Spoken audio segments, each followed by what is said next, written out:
Hello everyone. So here I am with a new video and with a new topic. So this is an enzyme series where I'm teaching you different types of enzyme. I have taught you about the history of enzymes. Now the topic is the mechanism of enzyme action. कि जो enzymes होते हैं इनका mechanism क्या होता है, किस तरीके से act करते हैं.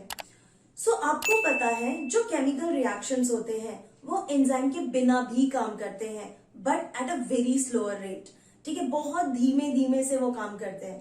बट अगर वही एंजाइम इन्वॉल्व हो जाए किसी भी केमिकल रिएक्शन में, किसी बायोकेमिकल रिएक्शंस में, that will speed up the rate of reaction. So what happens enzyme action. तो अगर हम बात करें तो जो मॉलिक्यूल्स होते हैं of substrate, they possess a specific energy which is called activation energy. Fine. So जो molecules होंगे substrate के अंदर उनको एक particular energy चाहिए, activation energy which is quite high. ठीक है, which is high. And due to this energy the molecules will collide with each other and then they will reach to a transition state. ठीक है, molecules है, they are having activation energy, they will collide with each other and they will reach to a transition state. and ये जो transition state होता है ये substrate and product के बीच वाला स्टेट होता है. ठीक है, सो सबस्ट्रेट और प्रोडक्ट के बीच का high energy, high activation energy वाला एक फेज होता है जिसको हम ट्रांजिशन स्टेट कहते हैं. ये हर टाइप के रिएक्शंस में आता ही है. अब होगा क्या, ये जो एक्टिवेशन एनर्जी जो बहुत हाई है, that activation energy should be decrease, then only product will form.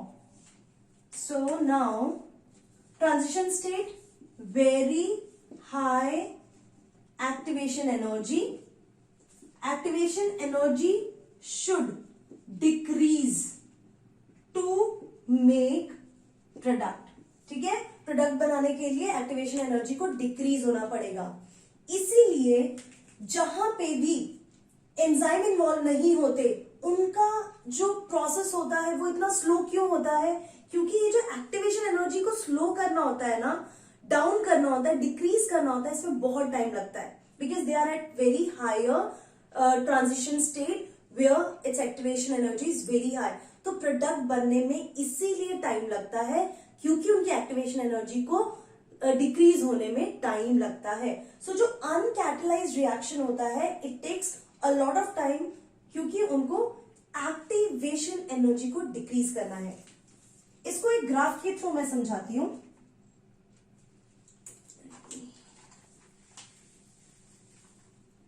So if I make a graph over here, this is a graph. इस ग्राफ में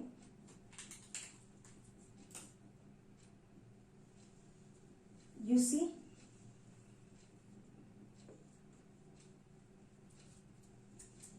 this is the substrate side and this is the product side. ठीक है, तो substrate का ये energy level है and this is the energy level of substrate and ये जो है this is the transition state. And transistor state में आप देख सकते हो इसकी एनर्जी लेवल कितनी पीक पर है.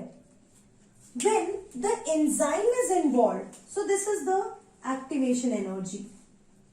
When the enzymes are involve, in that case you see there the activation energy is this much only.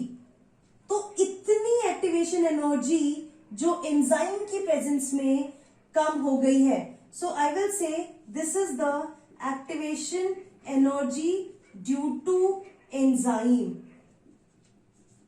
And ये वाला जो पोर्शन है, ये पूरा ब्लू वाला जो है, यहां से यहां तक activation energy in absence of enzyme. So आप देख सकते हो कि एंजाइम की प्रेजेंस में जो एक्टिवेशन एनर्जी है वो डिक्रीज हो जाती है. अब इसको मैं एक एग्जांपल से आपको समझाऊंगी.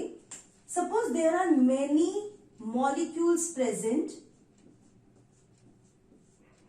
and these molecules are going to make product. तो प्रोडक्ट के लिए they should have a particular amount of energy. वो एनर्जी है, सपोज दे नीड, मैं उनको नंबर्स में देती हूं, सपोज दे नीड 10 जितना उनको एनर्जी होना चाहिए. सो जिन भी मॉलिक्यूल्स के पास 10 जितनी एनर्जी है, those molecules only going to participate in making the product. क्योंकि उनके पास ही हाई एक्टिवेशन एनर्जी है, they only can go and make the product. But when the enzymes are involve, enzymes involve होने की वजह से जो एक्टिवेशन एनर्जी है उसकी रिक्वायरमेंट कम हो जाती है. सो द एंजाइम्स, सपोज कोई एंजाइम 6 है, किसी का 5 है, किसी का 7 है, 8 है, तो ये जो मॉलिक्यूल्स है जिनका एक्टिवेशन एनर्जी कम था, तो इसीलिए वो पार्टिसिपेट नहीं कर पा रहे थे. तो एंजाइम की वजह से, एंजाइम की प्रेजेंस से जो नंबर ऑफ मॉलिक्यूल्स पार्टिसिपेट करेंगे रिएक्शन में, they will increase because activation energy कम हो गई है. सो एक्टिवेशन एनर्जी जिनकी कम भी है वो भी easily because of the enzymes can participate in the reaction and they will help in formation of product. तो एंजाइम की वजह से ये जो एक्टिवेशन एनर्जी होती है वो डिक्रीज हो जाती है. कैसे? Because of the binding energy. Binding energy जो होती है, this is the energy released when active site of enzyme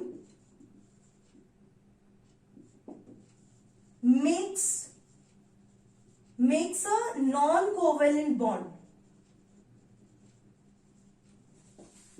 with substrate.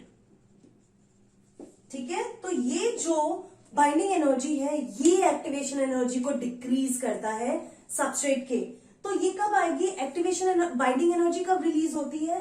जब एक्टिवेशन एनर्जी तब रिलीज होगी जब एक्टिव साइट जो है वो सबस्ट्रेट के साथ नॉन कोवेलेंट बॉन्डिंग करता है. That time binding energy will be there and it will decrease the activation energy of the substrates.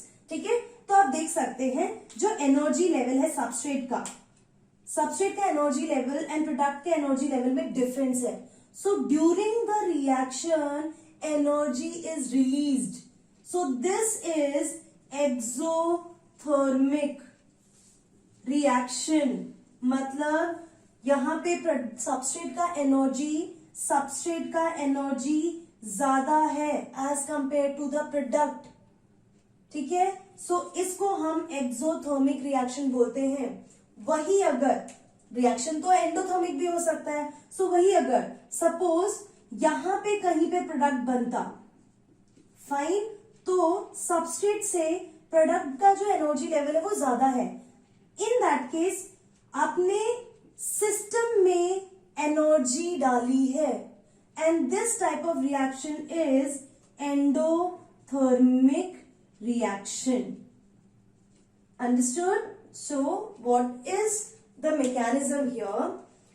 Enzyme, बस इतना याद रखना, मॉलिक्यूल्स को एक पर्टिकुलर एनर्जी चाहिए. जब एंजाइम नहीं होता तो उस एनर्जी को यूटिलाइज करके the molecules of the substrate will collide with each other. Then they will reach to a transition state जहां पे उनकी एनर्जी हाईएस्ट होगी. That energy is activation energy. और अगर उस एनर्जी से प्रोडक्ट बनाना है तो उस एनर्जी को कम होना पड़ेगा and then product will form. तो जब एंजाइम नहीं होता है तो इसीलिए इतना टाइम लगता है, क्योंकि इतनी हाई एनर्जी को डाउन करने में, डिक्रीज करने में टाइम लगता है। बट जब एंजाइम इन्वॉल्व हो जाता है तब एक्टिवेशन एनर्जी जो है वो भी डिक्रीज हो जाएगी due to binding energy of substrate and the active site of the enzyme. यहाँ पे ये भी चीज मैंने बताई कि अगर एंजाइम इन्वॉल्व होगा तो वो मॉलिक्यूल्स भी पार्टिसिपेट करेंगे जिनके पास लो एनर्जी है।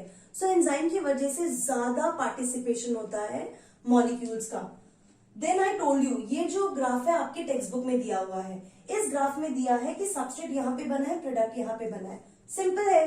So this is the axis which shows the energy level, तो इसकी एनर्जी लेवल ज्यादा है as compare to the product, ठीक है। So obviously energy is released in the process. So जब भी एनर्जी रिलीज होता है प्रोसेस में उसको हम एक्सोथर्मिक रिएक्शन कहते हैं। बट अगर वही प्रोडक्ट यहाँ पे बन गया होता तो उसका एनर्जी लेवल सबस्ट्रेट से ज्यादा है, इट मीन्स रिएक्शन में एनर्जी ली गई है, that is endothermic reaction. So please take a screenshot, then I will tell you the steps involve in the mechanism. Now catalytic cycle of enzyme. तो सबसे पहले जो एंजाइम होता है, this is an enzyme, enzyme is having its active site and here the substrate is there, okay. So substrate binds to the active site of the enzyme fitting to the active site। तो ये जो substrate था वो enzyme से आके bind हो जाएगा। Binding of the enzyme to alter its shape fitting more tightly around the substrate। तो जो enzyme का active site होता है, तो ये जो एक्टिव साइट था, एक्टिव साइट अब इस तरीके से अच्छे से टाइटली फिट हो जाएगा सबस्ट्रेट को कवर करता हुआ, एंड एंजाइम एंड सबस्ट्रेट के बीच में नॉन कोवेलेंट बॉन्ड फॉर्मेशन होगा। उसके बाद the third step, the bond of enzyme and substrate is broken.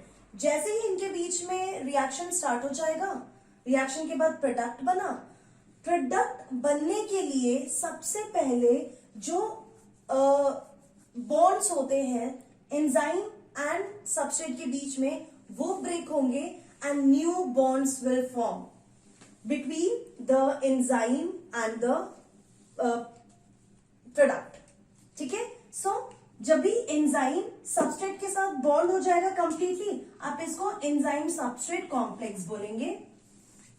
उसके बाद you are having in place of substrate now product has there, now you will call it as enzyme product complex, and later on जो enzyme है product के साथ अपने सारे bonds break कर देगा, एंजाइम जो है वो प्रोडक्ट को फ्री कर देगा, and enzyme will also be free for participating in the other chemical reactions. So these are the catalytic cycle of the enzyme.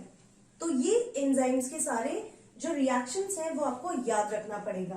सो सबसे पहले एंजाइम एंड सबस्ट्रेट बना, जिसको आप एंजाइम सबस्ट्रेट कॉम्प्लेक्स बोलोगे, ये यहां पे भी सेम होता है।